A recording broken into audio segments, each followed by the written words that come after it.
Welcome to this week's movement video. I'm Alyssa Ray, and today I wanted to just share this really simple kind of presencing tool. Someone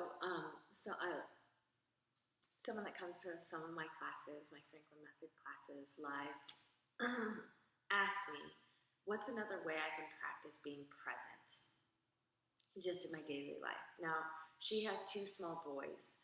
I think they're like 5 and 3. I'm not quite sure.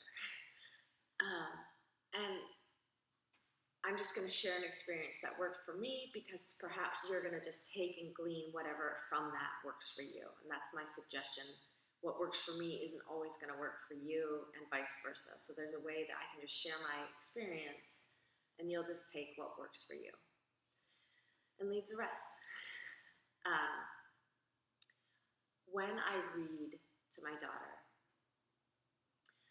I started this practice when I realized I was reading her books and I had no idea what I was reading.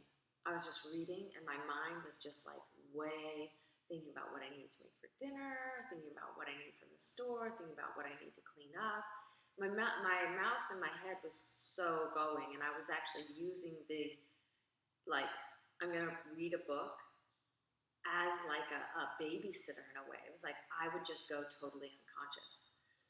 And when I realized that, I was like, wow, this is a huge chance for me to just practice really being here.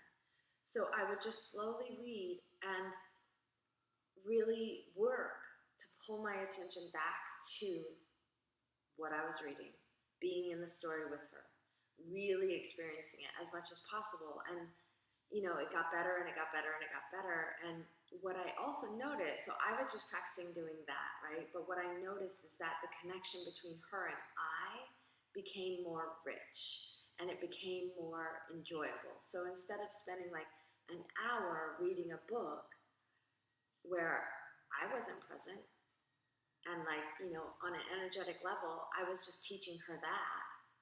And then switching it up and going, you know what? There's a different way to do this. And to then, practice that cultivation in me, and then sharing something else with her that's not even spoken, and really do feel that connection that I have with her in reading and being present with me. So it's a simple tool, and I feel like it's something that can always go more and more, deeper and deeper and deeper. A lot of these practices, it's like we master or we get and we feel really good about, and then there's a sense of kind of complacency. And so the challenge is to can you go a little deeper? Can you do it a little bit more? Or can you, how can this grow? So try that out. Let me know how it works for you. And also, if you're watching, is there a way that you practice presence without even knowing that's what you're practicing? Let me know. Come over to alyssaray.com and sign up for your free workout. Move your body with some more presence. So if we're talking about a connection with a loved one here, imagine what happens when you connect in that same way to your body. See you soon.